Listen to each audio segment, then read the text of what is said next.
everything is going pretty normal in the city of Tokyo, Japan. Akito Izuki gets a call from the hospital letting him know that his sister's condition has taken a turn from the worst. On his way to go be by her side in a rush, a mysterious fog rolls over the town, and a truck going the opposite direction swerves into his path. He's left in pretty bad condition, but a wandering spirit that will only identify himself as KK possesses his body and brings him back from the brink of death. People all over the city are disappearing, and evil spirits or some sort of supernatural power is roaming around. A mysterious man in a mask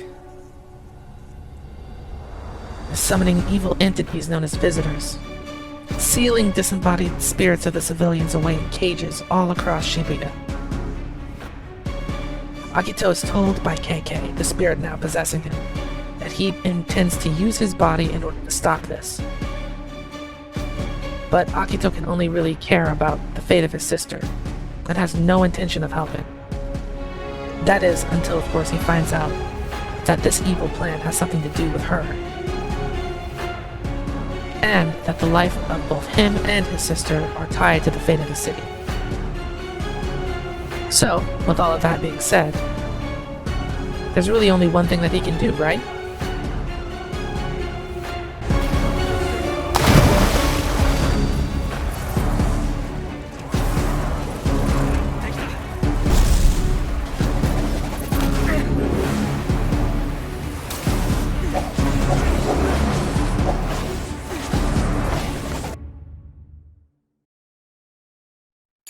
The combat in Ghostwire Tokyo is handled very, very well. Saying that it's a mix between magician casting and martial arts is pretty accurate, I'd say. You have 3 elements to use against your opponents. Wind is like your standard rapid fire. It's the first element that you get. Doesn't deal a whole lot of damage. It's about middle of the road as far as damage goes. It can be fired relatively quickly and is like your bread and butter. You're going to be using wind a lot. Fire is a little bit more rare. It's got lower capacity, it's slower to fire, but it does insane amounts of damage. It can be charged up to explode, and if you unlock the right skills, you can even make it pierce by firing it normally. You're going to want to use this against your stronger variants or bosses. It's your problem solver. Lastly, you have water. This is kind of your weakest, but hits multiple enemies type of attack. It's like a Destructo disc. Going across the screen, you charge it up and you can hit up to like 3, maybe even 4 enemies that are standing next to each other. Sort of like your shotgun, but it doesn't really have the power to back it up, which is kind of unfortunate. Personally, I think that this is the weakest one out of all of the 3 elements because the range is kind of garbage. It takes a little bit too long to charge up, and I always seem to miss 1 or 2 of the targets that I'm aiming for. Like, I'm always reliably able to hit 1 person, but anything more than that is kind of a gamble.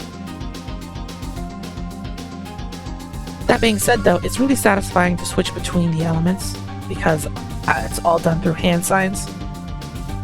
You get that Naruto Jutsu gang sign beat going, and it's just really, really interesting to watch because there's not any other game to kind of compare to. No other game that I know of does anything like this. And the animations are done quickly, but they're elaborate. And that means that when the combat is at its best,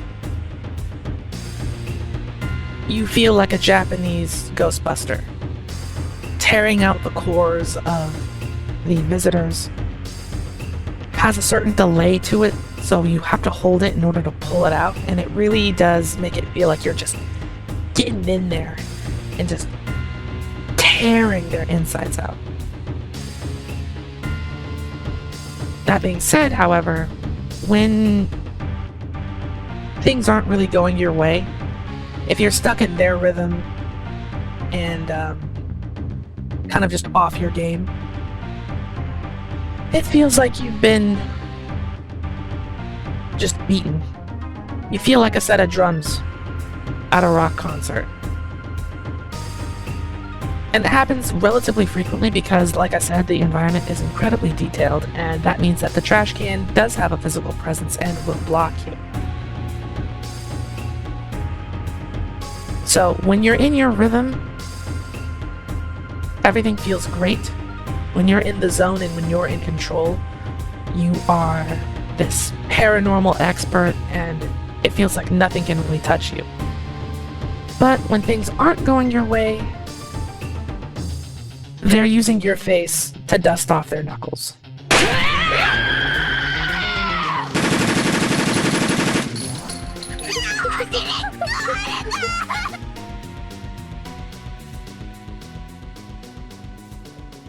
Now, I have to say that the environments of this game is fantastic. Walking around the town, the city, exploring all of the various places that you can go. The environmental designers did a bang-up job, and whatever they got paid, I hope it was enough, because this is well and truly impressive.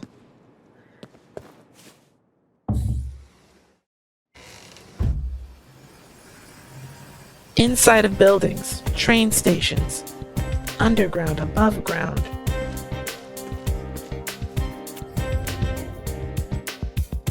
Everything is so densely packed, so highly detailed.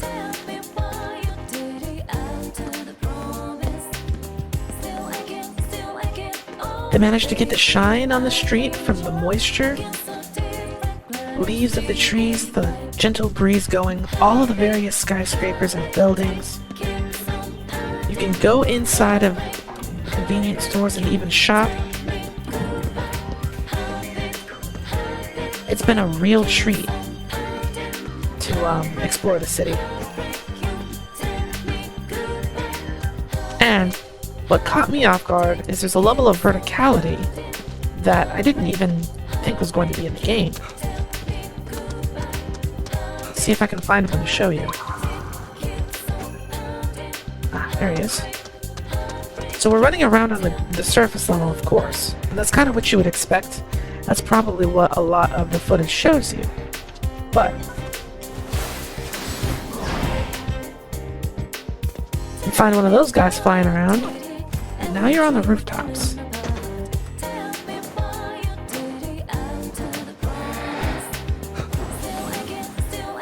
Gliding around,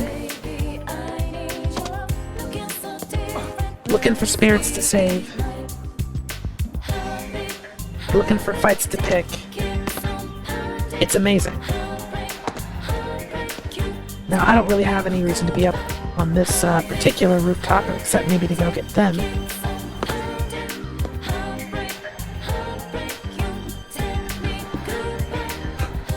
Yeah. You find these shrines here. Different types of shrines will increase your magical capacity, give you more of the little paper things that you need to save souls before you have to take them back to a a phone booth, I should say. It's a phone booth. So, I just picked up one, so finding these guys, these spirits floating around the city, you save them by absorbing them into a Katashiro, or Katashiro, and then you go to any phone booth in the city, and you send their spirits outside of this Kekai, this barrier where the events of the game are taking place.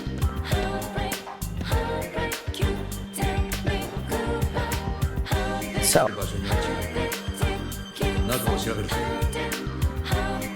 these corrupted pools You use your sensor ability, hit it with some magic to purify it, and it disappears.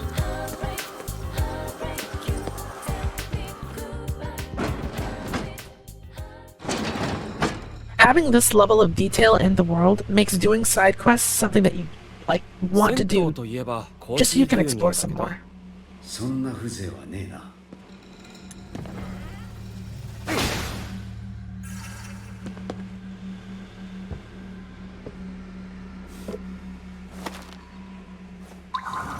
So let's see.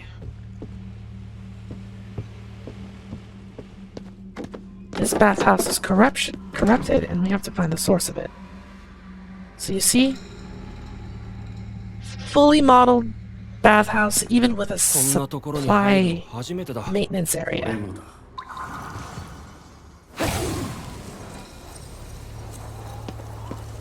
With some of the mini sites that this game has to show you.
Very eerie sometimes. 嫌な気配がする。汚れがよどんで空間を歪めているのか。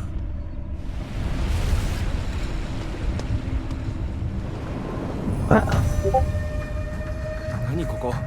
これも汚れのせい？戦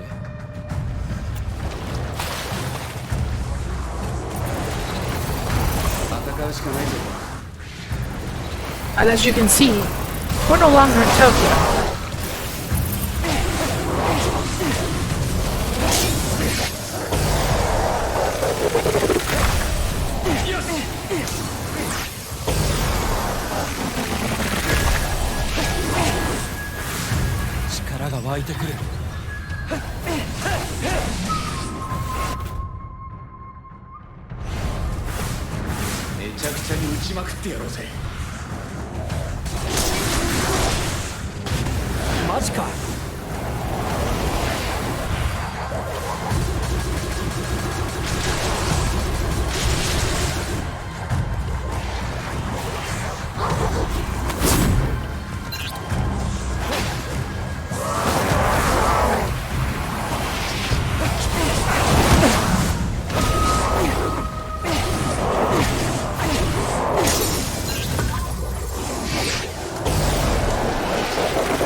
Go over here and get some more magic.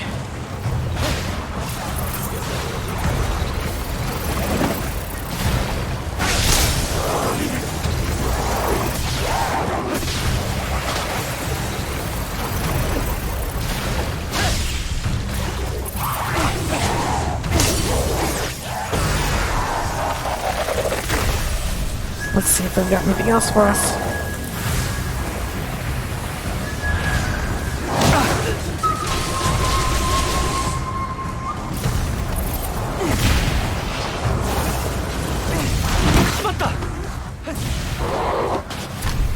Take a drink.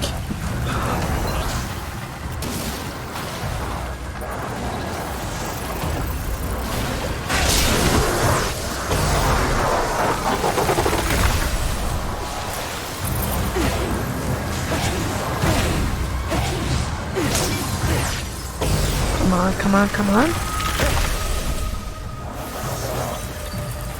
よし、これで終わりかな。 And this beautiful area has been officially purified.